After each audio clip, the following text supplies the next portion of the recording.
The most dangerous man in every room Marcus enters is the one nobody notices. He does not speak first. He does not speak loudest. When the conversation shifts, he does not chase it. When the room gets quiet, he does not fill it. Most people overlook him entirely. That is exactly why he is dangerous. Not dangerous as in violent, dangerous as in unreachable. You cannot influence a man who does not need your approval. You cannot destabilize a man whose confidence was never built on your reaction in the first place. But Marcus was not always this man. 2 years ago, Marcus was the opposite. He walked into rooms performing, louder than necessary, quicker with an opinion than everyone else. He had read the advice: speak with authority, take up space, mirror body language, rehearse your introduction until it sounds spontaneous. And it worked. In the right room with the right audience, it worked every time. But Marcus noticed something nobody talks about. The performance needed the room to cooperate. When the audience changed, when someone did not react the way he expected, when the energy shifted, his confidence left with it. He was not confident. He was dependent. Dependent on being seen a certain way. Dependent on the room responding on cue. This is not strength. It is vulnerability wearing a suit.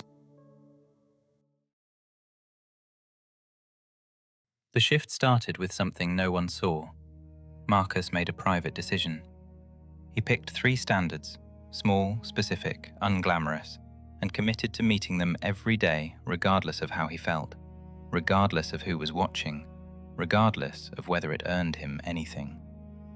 He trained when he was tired. He read when he would rather scroll. He sat in silence when every instinct told him to reach for his phone. No one knew. No one praised him. That was the point. Because something happens when you keep a promise to yourself that no one else is tracking. You stop needing external confirmation that you are capable. You have your own evidence. Hundreds of private repetitions that proved it.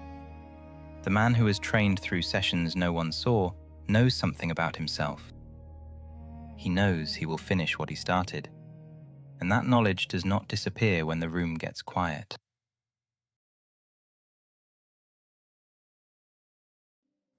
The second thing that changed in Marcus was silence. Before, silence was a threat. A pause in conversation felt like slipping, like his value was leaking out through the gap. So he would fill it. More words, more stories, more detail added to a point that was already made. He did not realize this was happening. It felt automatic.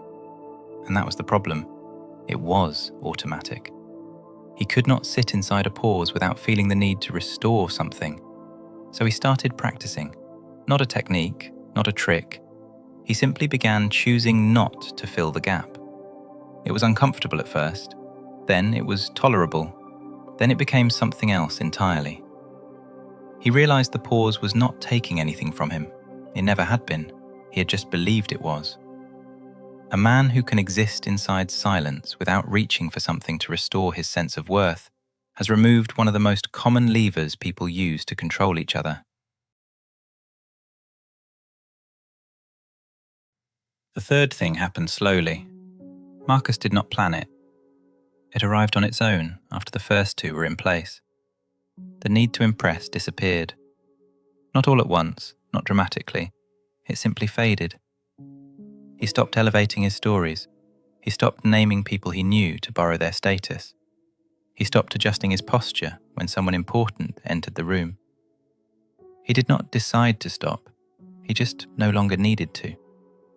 When you have proven yourself to yourself in private, when the evidence is yours, not borrowed, the need for other people to see it loses its grip. It does not vanish overnight.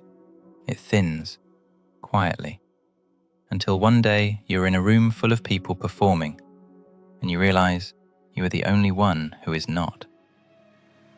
And here is the part no one expects. People notice. They always notice. They cannot explain what they are noticing because Marcus is not doing anything to draw attention. He is simply not doing what insecure men do. The man who needs to be seen as strong is not strong. The man who needs to be seen as successful is not secure. The need itself is the tell.